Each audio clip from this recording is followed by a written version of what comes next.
Hi, my name is Phil. I like talking about politics, and in this video I'm going to discuss the extent to which the Tories consider Keir Starmer a serious problem for them or not. Tory party chair Nadhim Zahawi said in an interview yesterday that if he were Starmer, he'd be worried. Yeah, I'm sure Starmer's quite worried about a stunning by-election win, a consistent 20-point plus lead in the polls, with Tory MPs lining up to declare their intention to stand down at the next election. But what are the various weaknesses of Starmer that the Tories will seek to exploit? But first, if you'd like to be notified of daily news and politics, please subscribe to the channel, click the bell notification icon. So I'm afraid I'm still ill, and actually more ill now, a sore throat, which means I have to change the way I record the videos for a little bit. Sorry about the slight drop in sound quality. I'm recording in the office now, not the studio. Hopefully the schedule itself won't be disrupted, but whatever bug I have picked up is a bit of a bugger. But anyway, with Starmer out today, presenting Gordon Brown's plans for massive decentralisation of political power, including replacing the House of Lords with a smaller elected chamber, I thought I'd pick up on senior Tory Nadhim Zahawi's comments about Starmer yesterday and wonder if they're worried that they don't really have a handle on him. So, I mean, I like strategy. I am drawn to, say, strategic games in hobbies. I like reading about strategy in various contexts. Politics is the mother of all strategic pursuits, really. You can win a battle with just overwhelming forces and a poor commander. But in politics, money helps you in that regard. But strategy is what's important. When it comes to dealing with a political debate, sometimes politicians will play the ball, sometimes they'll play the man. Both are going to happen. Both are an essential part of political strategy. You need to build up your side's policies and personalities, and you need to tear down those of your opponents. It'd be lovely to think that we could just have political decisions based on the policies and the arguments, but that is not how it works. So the Tories not only need to try and paint Labour's policies as either too costly or ineffective, or preferably both, but they have to cast doubt as to the suitability of the personnel. And of prime importance, of course, is the leader. So what have the Tories got on Starmer? Well, there are weaknesses, of course. It's very noticeable that we're 2.5 years since Starmer became Labour leader. The third Tory leader he's faced is still trying to wound Labour by attacking the previous leader, as if nobody's told them that the leadership's changed or something. It's like they think, maybe Corbyn's got a really sore throat like me, and Starmer's just been filling in for like 2.5 years. You have to ask yourself what it tells you about the Tories when, in trying to suggest that Labour's leadership is unsuitable, all they can do is attack the previous incumbent. Corbyn himself seems to delight in the fact as well, recently telling Sunak that he was surprised to be living rent-free in his head again. It's an all too frequently used line of attack. It was with Boris Johnson as well. And it does absolutely nothing to make voters think of Starmer himself as unsuitable. Isn't it a sign that they really can't think of anything to attack him with? And like I say, there are weaknesses, in theory. I mean, everyone has weaknesses. Starmer's most obvious weaknesses don't seem to be a particular problem right now. During the leadership contest, I voted for Starmer. It wasn't because I thought he'd be a great leader. He'd only been an MP since 2015. He clearly lacks that charisma that you ideally want in a political leader that allows you to inspire loyalty from millions of people who've never met you. It was all wrong, inexperienced, seemingly without the personality to take on Johnson. But then again, the other leadership contests lacked personality and experience as well. They had other issues too. So I voted for what I thought was the least bad option. But as it's turned out, Starmer's drawbacks don't seem to be that bad after the clown show that was Boris Johnson's time in office.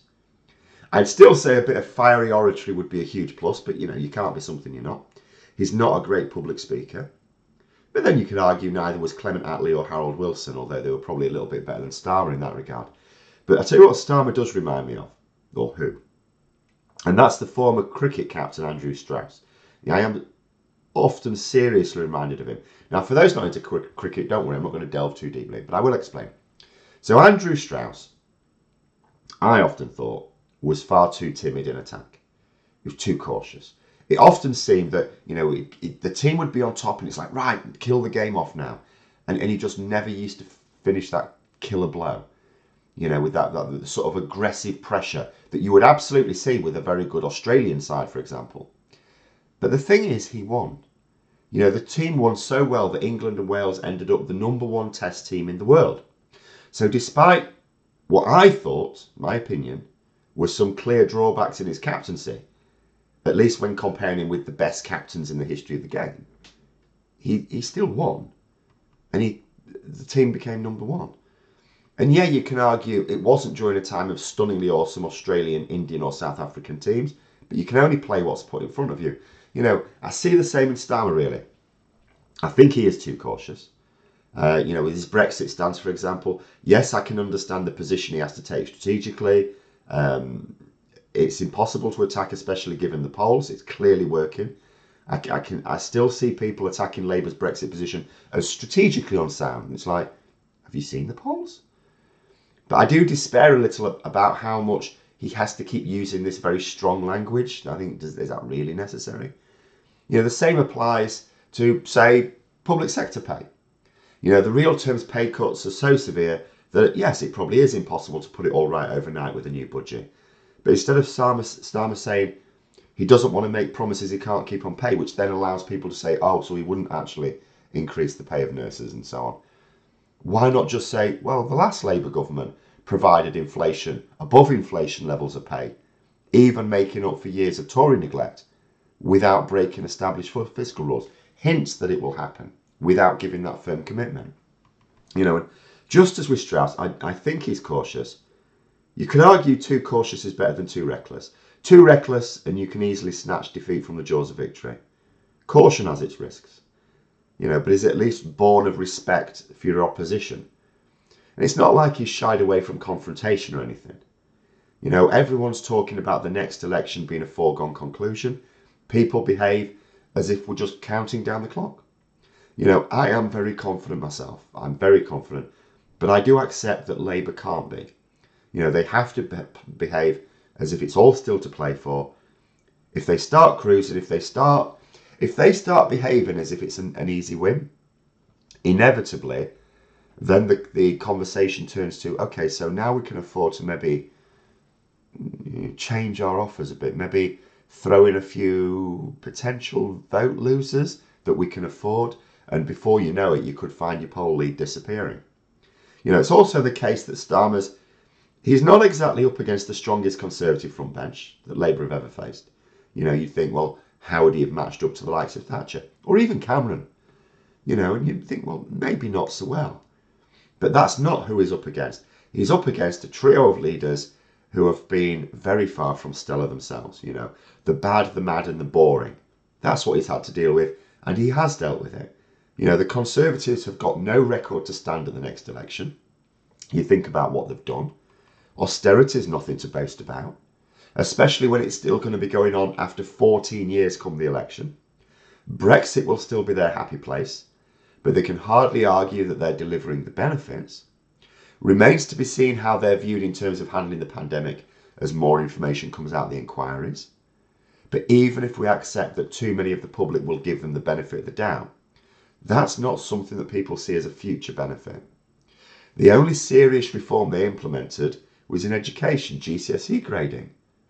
But even for those who thought that was a good idea, how much benefit is really being derived when kids are being taught in freezing, crumbling buildings and jammed into larger and larger classes because the government won't pay for enough teachers? If I were to think about Starmer from a Tory strategic point of view, it's quite difficult. You can't attack him as a career politician because he joined Parliament after a long, and distinguished career in the real world. And speaking of which, they don't really want to discuss what his career was. Given that he has a history of putting serious criminals in prison, he's even prosecuted a few Tories. The Conservatives don't really want to bring that up while they're claiming to the party of law and order. They try and accuse him of double standards, but that's tricky. They tried an attack line yesterday. They attacked him for sending his kids to a nice state school. Seriously? A man who built up his own wealth from a relatively modest background, mum's a nurse, and he still sends his kids to a state school. And I'm not sure how the Tories think that's an attack on double standards, But, leave them to it, says I. If that's the best they can do, they are in bother. Their best hope used to lie in the clash of personalities. The infectious optimism of Boris Johnson against the dour Starmer, the razzle-dazzle against the straight-laced lawyer. But the razzle-dazzle ended up getting on people's nerves. Tory MPs eventually got their man, Rishi Sunak, in place, specifically because he could give the impression of being steady and dependable. Instead of trying to find a leader to offer a contrast with Starmer, they have deliberately gone with someone who mirrors those same traits. The contrast with Starmer was Liz Truss. That did not go well. But in doing this, they've completely nullified the drawbacks that Starmer had. His lack of charisma, not an issue, because Sunak doesn't have charisma. His lack of fiery oratory is not a problem, when Sunak, if anything, is worse. Plus Starmer has the advantage of being able to offer some new policies like he is today to people who can clearly see that the current ones are failing. Even if people can't quite see how the current system's not working, they know that it's not. Sunak's not offering a new direction. He's offering to be a more steady hand on the tiller, but he's not offering to use that position to steer us in a different direction. He's basically just promising not to run over any more dolphins, rather than steering us away from the rocks we're currently bouncing off. As such, it does become difficult to see that the Tories currently have any idea of how to play either the ball or the man here.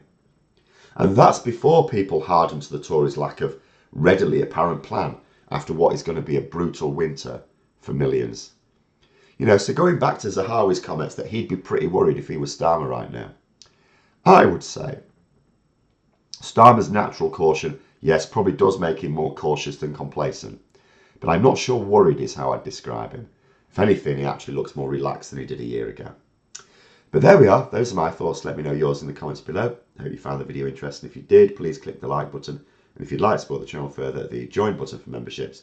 And until next time, I'll see you later.